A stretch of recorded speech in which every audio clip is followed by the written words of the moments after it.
Hey there, I'm a financial advisor named David Berkowitz, and in this video, I will explain in about 15 minutes estate planning from start to finish.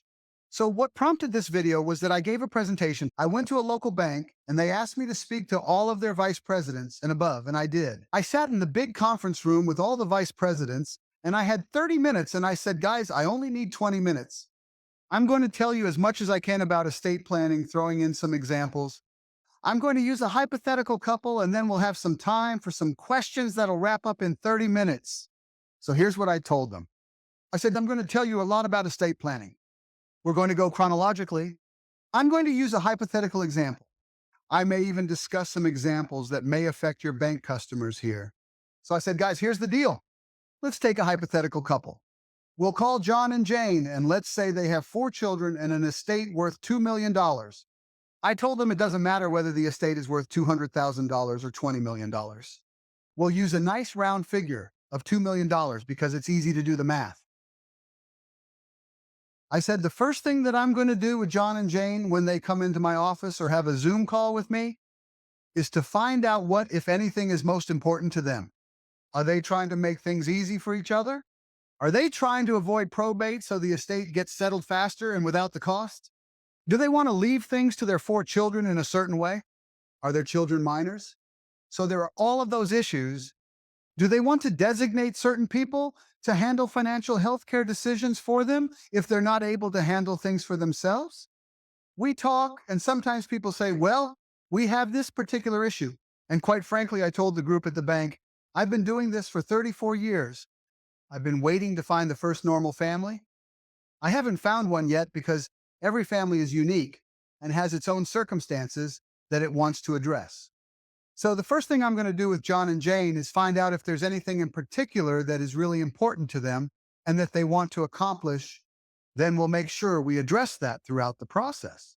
But let's say John and Jane said, David, we just haven't done anything. We don't even have a will. We just want to make sure our legal affairs are in order and everything's set up. So, I'm going to do that chronologically. I'd start with, okay, John and Jane, let's talk not necessarily about what happens when you pass away, but what happens if during the rest of your lifetime you're unable to sign your name, sell your house, sell your car, deal with your accounts, go get your medical records, or talk to your doctors.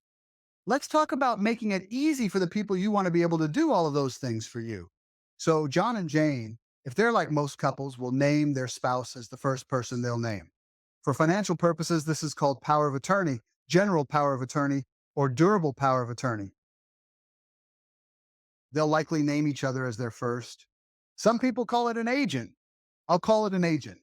John and Jane, on their financial power of attorney document, will name their spouse as their first named agent.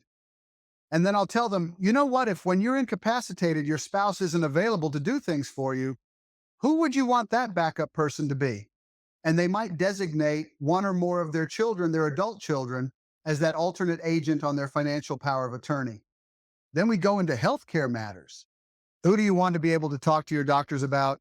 If you can't talk to your doctors and get your medical records for yourself at some point during your lifetime, they'll likely name their spouse first.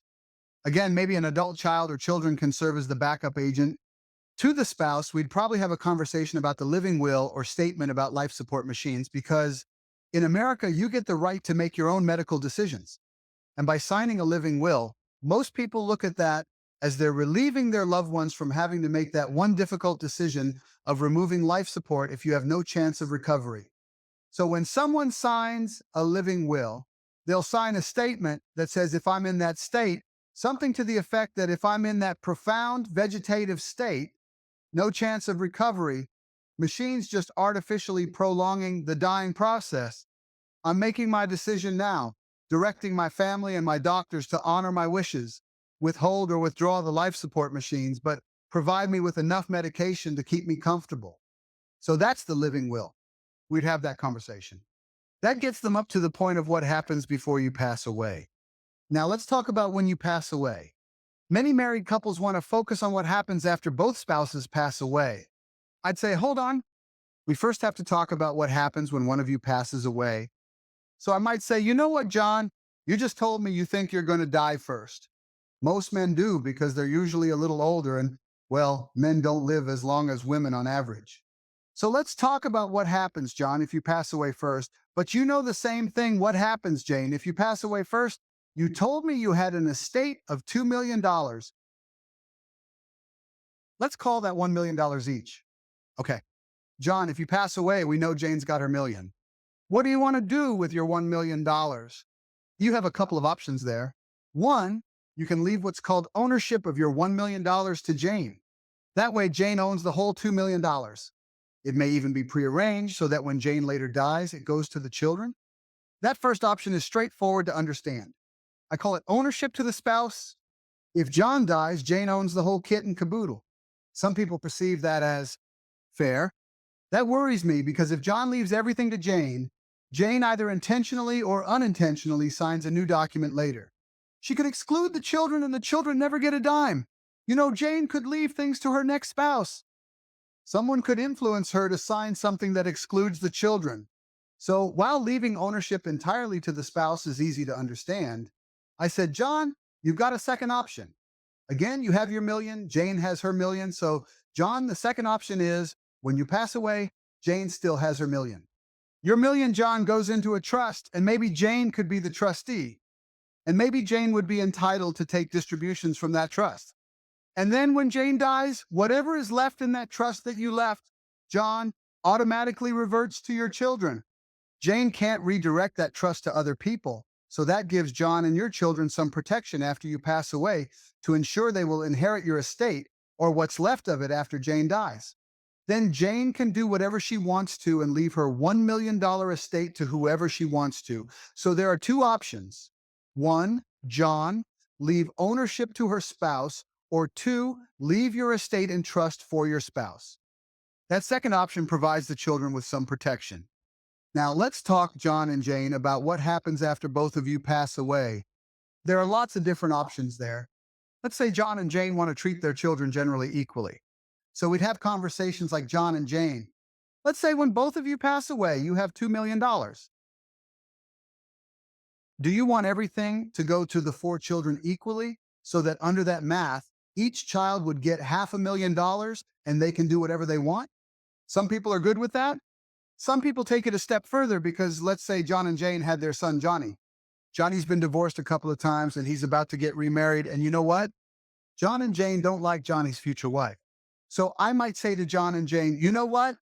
Let's talk about making your children's inheritance divorce proof, or more divorce proof than just leaving it to them outright. John and Jane, how do you feel about leaving Johnny's inheritance, or maybe even all of your children's inheritance? I'm picking on Johnny right now. How do you feel about leaving Johnny's inheritance to what I call the Johnny Inheritance Trust? After both of you pass away, Johnny can even be the trustee of his inheritance trust. However, leaving Johnny's inheritance to the trust prevents Johnny from mixing up his inheritance with other assets that he may have with his spouse. So if he later gets divorced, he keeps his trust, and Johnny and his spouse divide the other assets that they've acquired. So by leaving things to what I call that children's inheritance trust, you're keeping things, making it divorce proof for your children. Some parents like that. Other options for parents when they leave things to children. Some parents are reluctant to leave a lump sum to their children. So we talk about different types of trust distributions. If John and Jane had minor children, we'd probably talk about naming a trustee for a trust for those minor children. And I'd say, John and Jane, your children are 17, 14, 12, and 9. At what point would you want them to be able to control their inheritance? Jane, you said you wanted your sister Karen to manage all of it for them. But at what point would you want the children to be able to handle it for themselves? Knowing that Karen can make distributions to or for those children after John and Jane, you pass away. But at what point would you want the children to say, give me my inheritance, I'm entitled to it? Would you want them to get it at, say, age 25, or would you want them to get it in stages at 25? Would you want Karen to be able to determine when your children are ready to receive their inheritance? Would you want them to get monthly until their inheritance runs out? There are lots of different options there. If John and Jane were what I call a blended family, maybe John had 2 children, Jane had 2 children, and then they got married. This probably makes that second option of leaving things in trust when the first spouse dies even more critical. If John leaves his estate entirely to Jane, Jane is likely to leave everything to her 2 children. So there are particular issues there with blended families. Okay, the next thing I want in my discussion with the bank employees, other problems that come up, I talked about, well, let's say John and Jane are 70 years old and maybe they've accumulated three, four, $500,000 of assets. There are many people in that range who are worried that if they go to a nursing home, they'll lose everything. So they must get assets out of their name at least 5 years before they go into a nursing home to make themselves more Medicaid eligible. That's a separate Medicaid eligibility planning issue. I talked to the bank vice presidents about taxes and discussed how we currently have a hefty estate tax exemption, $12.06 million. And for married couples, they can really shield two times that, or $24 million. The 40% federal estate tax, that number will be cut in half in 2026, so we'll see what happens then. So then they started asking me, can you tell me what the process is for working with your office to get all of this done?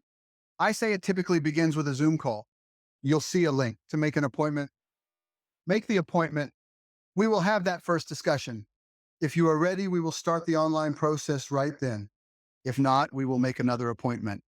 There's no expense in having that Zoom call, but we discuss everything we just discussed. We fill out online forms together, which are provided by our technology partners.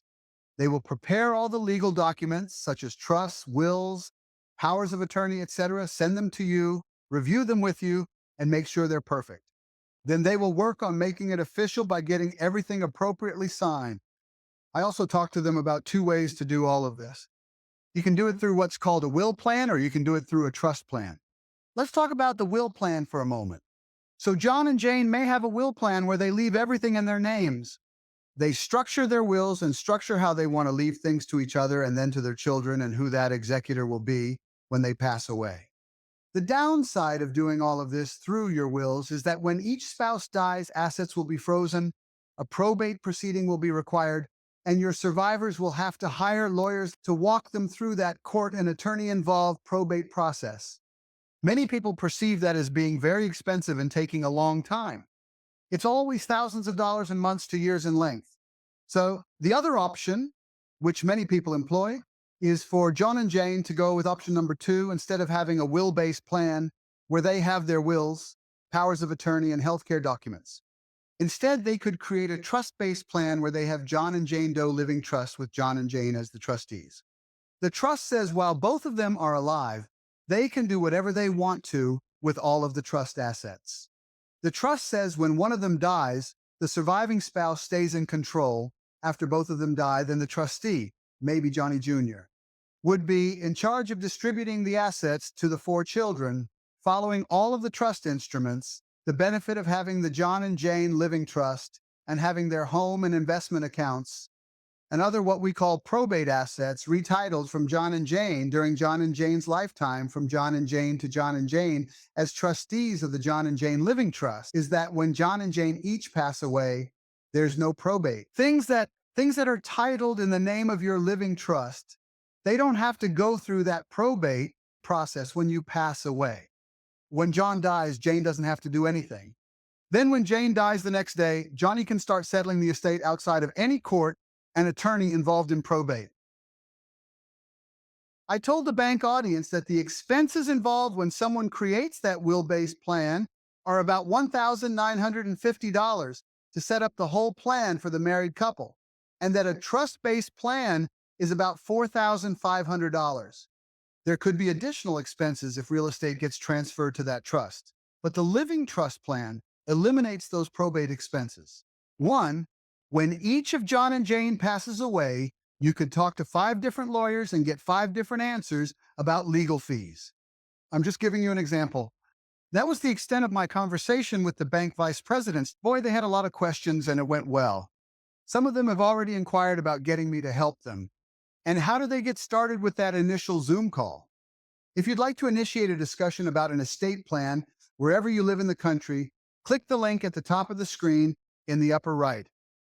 That'll get you started. Have a great day.